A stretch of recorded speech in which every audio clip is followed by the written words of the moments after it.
Hi, this is Michael Orl from MobileBurn.com, and I have with me the Sony Ericsson Vivaz. It's an S60 based smartphone for AT&T, and it goes on sale on September 5th for $79.99 after a $50 mail-in rebate. So here's the Vivaz itself, and it has a 3.2-inch resistive touchscreen display, so it requires a little bit of pressure. 360 by 640 resolution, that's NHD, which means it's basically a 1/4 of 720p HD format, which is good because this shoots 720p HD video from the 8.1 megapixel camera. On the left hand edge here we've got a covered micro USB port right next to the 3.5mm headphone jack. Speaker port there. Up top is the power unlock button. On the right hand edge, volume control up top also acts as zoom control for the digital camera and also for the browser, I believe. You've got separate buttons for the camera and camcorder, video camcorder. The camera button is dual stage, so you press it a little bit to focus, press it the rest of the way to take the photo. Not too much to see on the bottom of the device. To the back again, really pretty color. Just really good looking phone. Nice curved back like we see on the Xperia X10 and similar devices. I find that the camera placement is a little bit odd though. It gets in the way, tends to get a little more dirty because when you're holding it, your finger's right across it. You can see right here the camera's activated right now. My finger rests right across it, which means the lens keeps getting dirty, so something you have to pay attention to. I've taken off the rear cover so you can see the inside of the device. Here's the battery. It's supposed to be good for a little over 5 hours of 3G talk time, up as many as 12 hours of 2G talk time, and Sony Ericsson claims about 18 days worth of standby time if you leave the device alone. We've also got a pre-installed 2GB micro SD card sits right above the camera lens, and of course the SIM card slot as well. So I've now powered up the Vivaz so you can see what's going on, and one thing I want to point out is the accelerometer and how the background works like a level, as if it were water sloshing around in there. It's kind of cool. Very interesting little graphical twist there. Doesn't add anything to the phone, but makes it a little bit more pretty, and it's already a pretty device. Look down here at the bottom of the screen, you see there's some shortcuts. You can adjust somewhat what they look like. Tap on the screen, they go away, but if you tap on the call in button, they'll come back. Over the top of the screen, you'll see there are a couple different tabs. You can use those to go to shortcuts, which you can define. Media browser, you can go through and look at photos taken with the 8-megapixel camera. Back to the center panel. Twitter, it's a flash-based Twitter client. And also contacts. You can see I can swipe back and forth to get there. None of the contacts have photos with them, but otherwise they would show them if you had them. So you can just swipe back and forth and get from home screen panel to home screen panel. Particularly like the action of the photo browser. It's just very smooth, very fluid. Everything looks very sharp on this display. It's quite a nice display in terms of resolution and color, just not good in terms of I guess accuracy in dealing with the touchscreen. The resistive touchscreen is just a little difficult to work with. Between the call send and call end buttons here we have the menu button. It's used to bring up the main menu. You'll notice that the user interface is very much like S60 on some of the earlier Nokia touchscreen devices. It's instead of dragging the screen, you drag the cursor, and then so everything basically requires a double tap. It's kind of weird. Tap once for display, tap twice to get to it. I can't say that I like it at all. And if you hold down the menu key, it brings up the task manager, so I can jump over to the web browser, for example. Reasonably capable web browser, but you can see it messes up rounded corners when I zoom in here. You can see it's just totally got everything wrong here. You go to the full site again, it renders pretty decently, and it works in both landscape and portrait mode. It's just that some of the things are a little hosed up. The resistive touchscreens can make things a little difficult to select links, and unfortunately text doesn't automatically reflow. So if I can skip down to an appropriate story here,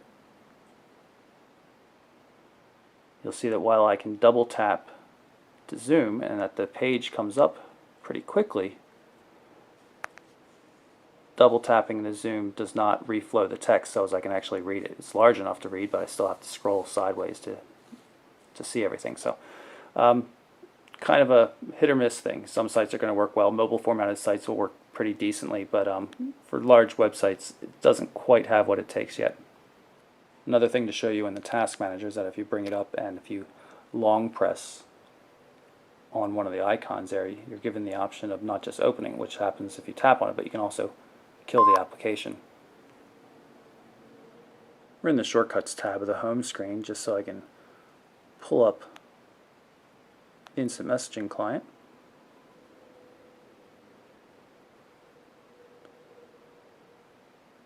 You can see that it has support for AIM, MSN Live, and Yahoo messaging. With the device in standby, if I tap on something, you'll see the message that I have to press here to unlock. You can see we received a new text message.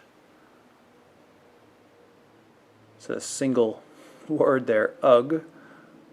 But if I go back and jump into full messages here, if I can figure this out, there we go, in conversations, you can actually see a threaded view of everything. Again, you can see the weird scrolling here. Just totally counterintuitive. Makes more sense if you grab the bar, but you've got that entire screen, yet it just doesn't work like you would expect it to. In terms of text input options, you've got a T9. Also have handwriting recognition and a full QWERTY keyboard. Of course, you really don't want to be trying that. That's really difficult to do on a keyboard that small. As you can see, I'm having some problems there. Works better if you go into landscape mode though. Slight haptic feedback when you press the keys.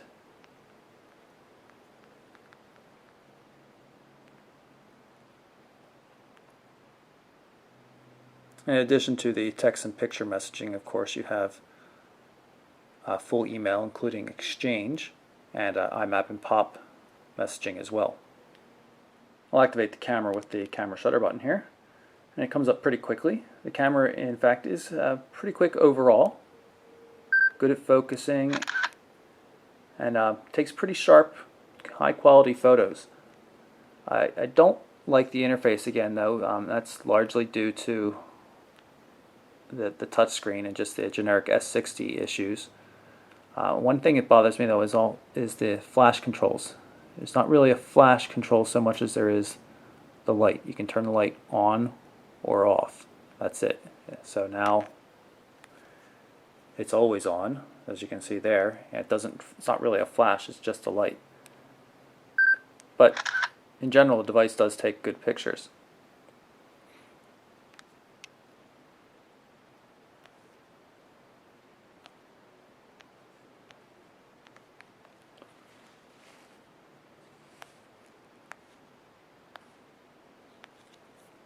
Doesn't seem to be using the accelerometer properly though.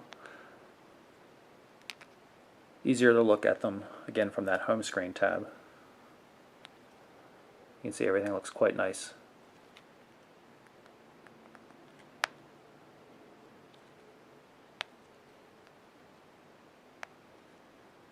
If we go into the camcorder, you can shoot a quick test 720p video. So we're now recording the video. Move around a little bit. We don't have too much storage space left though, so I'm not going to go too long. And hopefully we'll be able to play this back. We're now recording the video. Nice crisp video. You know, it's running at 30 frames per second, so pretty impressive. And the last thing I want to show you is the music player. See, obviously it supports album art. Very typical looking of a Sony Ericsson media player. Sort by, album, track name, all that kind of stuff. Now, of course, This system scrolls like you would expect. You know, you grab the screen and it scrolls, so it's opposite of the rest of the phone. Again, it's just one of the big problems with S60. It's just not consistent when it comes to touchscreen devices. It does have a decent system for selecting multiple tracks, for adding playlists and stuff like that. So let's see if I can jump back here. For example, I could pick those tracks and then add them to a new playlist. Works pretty well. See the trouble I'm having though. Can play while in the background, of course.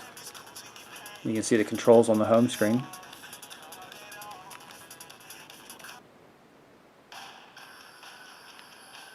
So not a bad media player on the device, but still the touchscreen gets in the way of the interface. So that's my quick look at the Sony Ericsson Vivaz for AT&T. It's a very good looking touchscreen equipped device on sale on September 5th for $79.99 after a $50 mail-in rebate. I'm Michael Orrell for MobileBurn.com.